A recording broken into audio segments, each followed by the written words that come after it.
Tapos po, ito po yung tanong ko. Siguro po, alam naman ng lahat na tatlo po ang mainit ngayon na nagpahayag na rin ng pagkibo dito sa Maynila.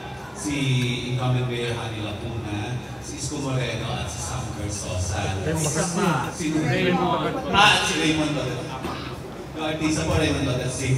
So, Madam, ikaw po, siguro po ano naman po mga pader ang babanggain ninyo. So, ano po ang opinion nyo? Masasabi ang tungkol naman ito? Ang masasabi ko lamang po dyan, lahat po tayo ay may karapatan. Lahat po tayo ay pantay-pantay, lalo na yung pagtingin po natin sa tao ay pare-parehas. Gusto ko rin po makatulong katulad ng gusto po nila. Yun lamang, ako po ay bumaba sa laylayan dito po sa masa. Dito po masigit kong nakita na wala namang pong masama kung ipaglaban ko yung mga kababayan ko na Manileño na kahit paano mapansin. Hindi ko naman po sinasabi na natatakot ako sa kanila dahil pader sila. Wala pong nakakatakot sa pakikipaglaban. Ang higit po natin kailangan katakutan yung sitwasyon po na nakita natin at nasaksihan po na kailangan hindi na po ito magpatuloy o hindi kailangan magkaroon talaga ng tunay na pagbabago sa Manila.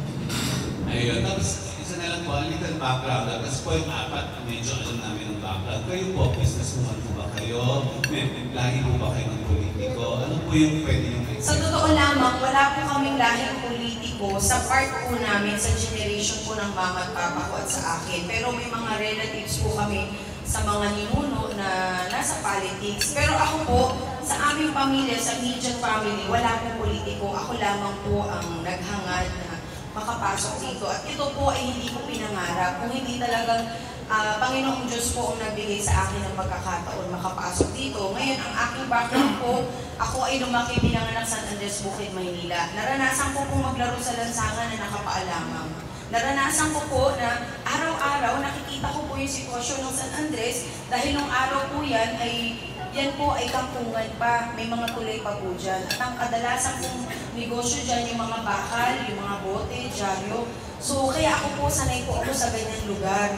Pero nangarap po ako, nasabi ko siguro, dahil ito ay Maynila, capital city ng Pilipinas, siguro darating yung panahon na magiging mala New York City po ang Maynila. Natataas yung mga bahay, magkakaroon ng buildings, mararanasan po natin yung naranasan ng ibang mga bata sa ibang lugar. Yun pong pangarap na yun po ang nag-udyok sa akin na talagang pasukin ko po ang lahat ng pagninegosyo, lalo na po pagdating sa real estate. Yung mga bagay po na sa tingin ko makakatulong para ako po ay talagang magkaroon din po ng success sa aking buhay. Asa nasa real estate?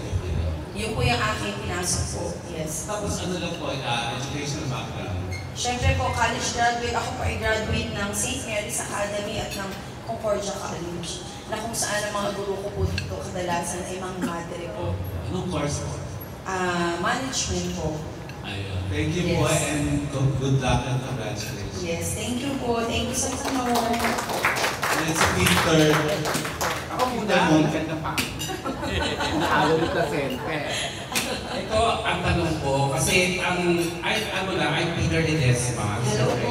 Good morning. Super Mara Kamundo. I'm from Police Bars tonight and the Jardim and I have small vlog na outside naman din ang views. In fairness. Okay, kasi sumaybay ako yung FB page mo. Talaga. Ngayon, pinagkakatulungan ka sa mga bawat barangay na pinupuntahan mo.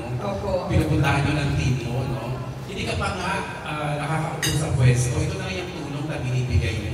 What more kung nakakaupo sa pwesto, di ba? Yes, opo. Sana nga po. Opo, salamat. Pero kasi yung mga kalaban mo, weekly may press con. Magpe-press con ka rin ba weekly? Kasi sa Versosa, weekly ang press con. Ang dami nagpe-press con. Opo. So, ang tanong po ninyo kung weekly ako magpapapress con. Kasi ito press con to, dahil pinatawag mo yung entertainment press through may entertainment editor, Ms. Bessie Serrera. At suporta naman kami sa iyo dahil nagpunta nga kami dito, diba? Yes, salamat po. Kasi matitindi talaga yung competition, matitindi yung kalaban mo. So, ang dapat lumaban si total superhero. Lalaban pa ang superhero na si Mara Kamundo. Kaya, kung handa po ako lumaban, hindi lang po handang-handa. Gagampanan ko at gagawin ko po para maipagtanggol at maangat po ang buhay ng Manila. Manileño. Sabi ko nga po, wala naman akong tinuturing na halaman, kundi ito po ay isa lamang labanan, programa per programa. Ang mahalaga po, malaman natin na lahat po tayo ay gusto natin makatulong. Ako po, sa totoo lamang, yung pagtulong na ginawa ko, sarili ko pong bulsa yan. Wala po akong sponsor, wala po akong anything. Pero bakit ko po yan ginawa? Sapagkat ang pera po ay hindi naman nagmamahal sa atin. Hindi naman po nagsasalita. Yan po ay magkakaroon lamang ng values kapag ito po ay ginamit natin sa pagtulong. Kaya yung gusto ko po na, mga nakamit ko po na success para sa aking sarili, gusto ko pong ibahagi. Doon ko lang po masasabi na yung biyaya talaga ay nakamtan ko talaga po. Okay, yung plataforma at pag-uusapan natin. Yes, so ano yung plataforma na ibibigay mo sa yung Manileños? Sa Manileño. Kasi si Yorme Isko, edukasyon, senior citizen, Mayor Hani Lacuna, edukasyon din. Tapos yung sa Versosa, papadialysis yung mga taong walang kakayaan na papadialysis. Ano naman ang sa'yo? Actually, ang programa na aking gusto pong magampanan sa Maynila, unang-una na po dyan yung paglalagay ng mga angkop na pangkabuhayan sa bawat barangay. Na kung saan dapat po, ito po ay maibaba direkta sa mamamayan ng Maynila. Para naman tayo po, lalo na po ang Maynila, ay higit na makinabang sa mga programa na makakatulong po sa kanilang pangkabuhayan. Pangalawa po, maisalba ang mga natitirang lupain sa Maynila. Na kung saan, ang hangarin ko po, yung Manileño na tinatawag ng Manileño ay dapat may sariling tahanan at lupa sa Maynila. Tama po, dahil kadalasan po nang nasa Maynila, kung hindi po naibenta, ikaw ay nagre-renta or yung iyong lupa ay walang titulo. Yan po yung isa sa aking programa na gusto ko pong matutukan sapagkat baka maubos po ang Manileño, wala na pong matira. Dahil kung wala po kayong tahanan sa Maynila, hindi ang bagsak po ninyo ubigay ng probinsya. Paano pa matatawag ang Maynila na may Manileño kung wala na pong tao dito na makakatira? Ito po ay isa sa mga programa na sa tingin ko karapatan ng bawat Manileño na sila ay magkaroon ng sariling lugar sa Maynila. Pangatlo, yung 2,000 kada buwan na dagdag benepisyo sa mga senior citizen na gusto ko pong maibahagi sa ating mga senior citizen na sila po ay matutukan pagdating sa kanilang pangkalusugan na dapat sila po ay mayroong libreng gamot at yung pagpapacheck up sa bawat barangay health center. Na masiguro po na hindi babawasan ang barangay health center kung hindi dadagdagan ang lahat ng barangay health center na masiguro lahat ng barangay ay mayroong barangay health center na tututo. At syempre po, alam po natin ang Maynila, capital city ng Pilipinas, pero tayo po ay nagbuburol pa rin sa kalsada. Isa po itong senyales na ang kahirapan talaga ay nandito po sa Maynila. Kaya ako naman po ay maglalagay ng mga disenteng burulan na libre sa bawat barangay. At syempre po, masiguro natin na lahat ng mga public schools at public hospitals ay magkaroon at madagdagan ng mga makabagong kagamitan na magagamit po para makatulong sa mga estudyante at higit sa lahat sa ospital, makadagdag po at makatulong sa mga may sakit. Yan po ay iilan sa aking mga programa na ang hangad ko ay maibaba direkta sa mga tao sa Maynila. At nandyan pa ho ang isa, yung libreng wifi na nais ko po sa Maynila para makatulong po sa mga magulang, lalo na kung wala po kayo, yung 10 pesos, 20 pesos na hihingiin ng inyong anak, ay malaking bagay po ang maititipid nito kung hindi mapunta na lang po sa pagkain. Yan po yung ilan sa aking mga programa na ang hangad ko po ay matupad sa Maynila. Very, very well said. At pinakaborda sa lahat ng plataforma mo, pinabubos ng lahat. Congratulations and good luck. Thank you naman po. dumadagdag ang pangalan sa mundo ng vlogging. Thank you. Yes. Napapanood ko nga po yung vlog ninyo.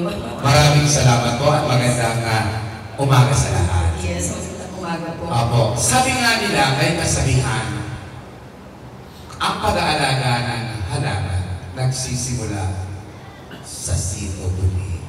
At ang matatanda o ang mga senior ay mga bunga ng nakaraan. Ito ay lumana.